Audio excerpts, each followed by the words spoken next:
Good morning, kids. Today is Wednesday, April 22nd, 2020. Today we will be working with grammar, and the topic is modal verbs. A modal verb is a helping verb, or in other words, an auxiliary verb that gives the sentence a different meaning. Example, this is a present simple sentence. I go to school on Monday. It's a fact because you are confirming or mentioning what you do on Monday. Now, if you add the modal verb may, which is the one we will be working on this week, it changes the meaning of the sentence. Even though it's the same sentence, you just add the word may before the verb. So it's pronoun, modal verb, and the rest of the sentence. And now it says, I may go to school on Monday. So by adding the modal verb, instead of being a fact, it becomes a possibility. This is only one of the uses of the modal verb may. We can also have other uses. Let's take a look.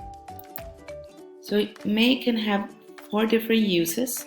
You can use it to talk about possibilities, to ask for permission, to give permission, to request, and to wish. The examples are here. Example for possibility. She may be at home. Example for permission. May I sit here? That's when you ask for permission. Yes, you may go now. This is when you give permission. When you request something, you can either say, may I have the bill, please? Or can I please have the bill?